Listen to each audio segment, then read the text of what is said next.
On Wednesday, April the 10th, 1912, in brilliant sunshine, although the day was cold, the unsinkable Pride of the White Star Line left Southampton. She was commanded by Captain Smith, Commodore of the White Star Fleet, and this was to be his last appointment before retiring. A crowd had gathered on the pier to watch her leave her moorings. The Titanic was a new breed of luxury liner.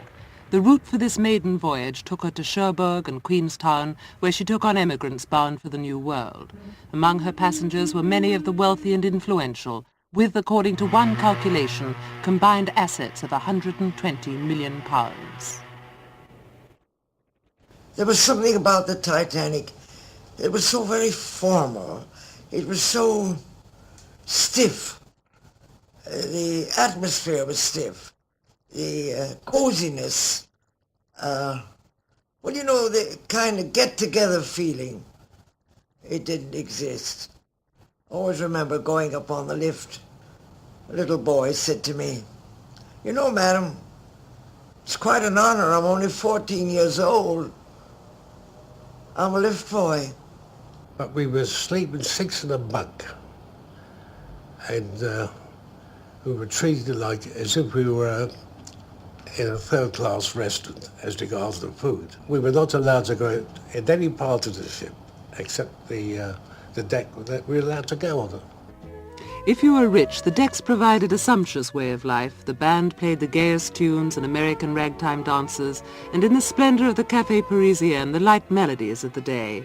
The dining rooms, staterooms and common rooms were furnished in various periods and styles, so that English gentlemen might sit in rooms panelled and adorned like their own at home.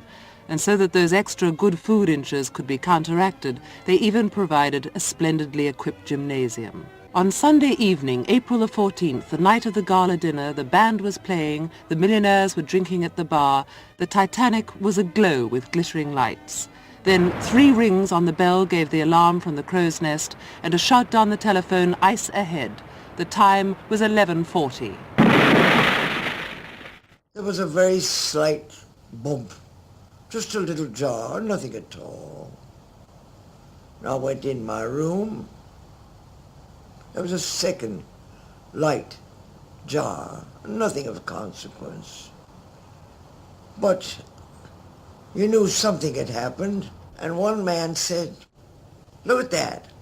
That's an iceberg, and it's a whopper, because you know there's 1/8 above the water and 7/8 below, and this blooming thing's all the way over the top of the ship." Thought nothing of it. We picked up the bits of ice, and most of us played snowballs. Well, I found a lifebelt in one of the cabins, the first-class cabins. I put this on, not securely, and I was walking aimlessly on deck, thinking what I should do next.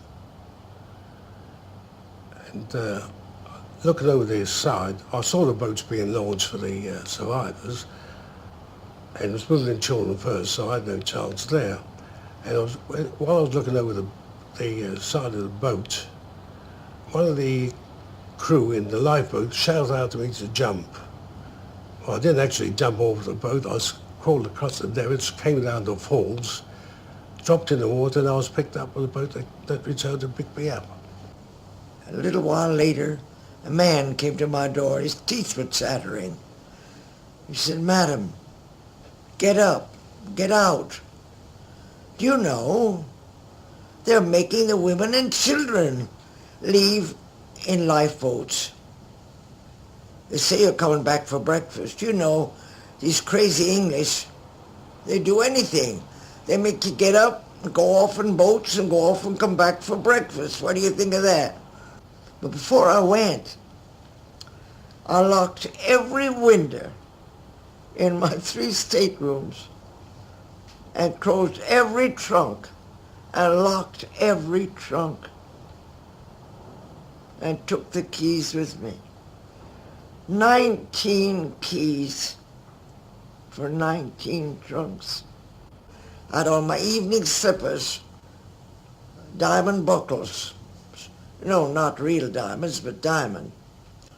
And I had a wool cap and 2 fox furs and a paper-thin broad-tail coat, and no underwear, and no stockings, but a pair of velvet slippers and these buckles, and I lost a buckle. And who should I see? Mr. Mock, a miniature painter. And he said, look, there's trouble. I just said, no.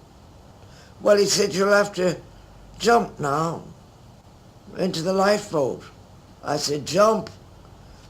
With this thing I've got on? What do you think I am, an acrobat or a monkey or something? I can't jump in this thing. Well, he said, you'll have to. My sister's in that lifeboat. Well, I looked at that lifeboat, swinging out on the davits. Oh, possibly, I don't know by measurements, but it was an awful long way. And down below was the sea, 14 stories below. What if you jumped and you fell between? No. I never would have left the ship.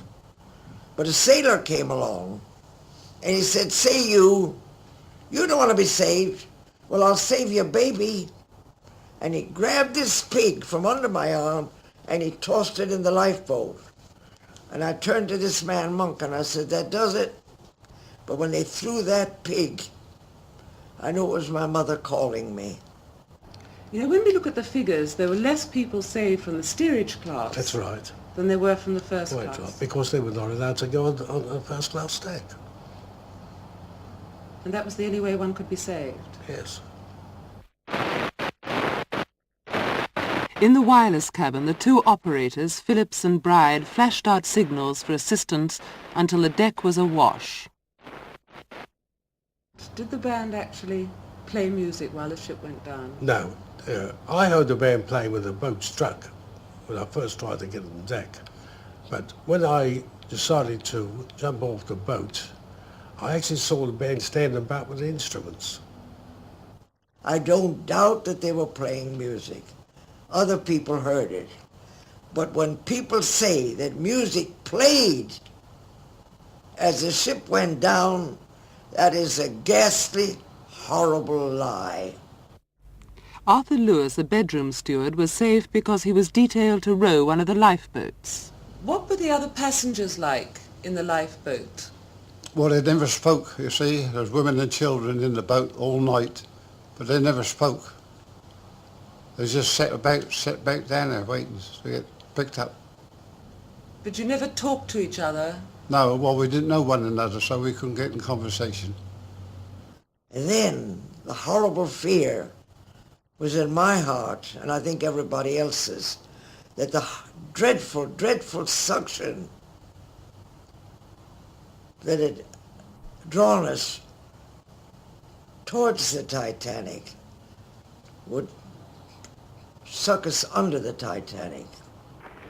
At 2:20 a.m. on Monday the 15th of April, and 2.5 hours after she struck the iceberg, the largest liner afloat slid beneath the black icy waters to the floor of the Atlantic.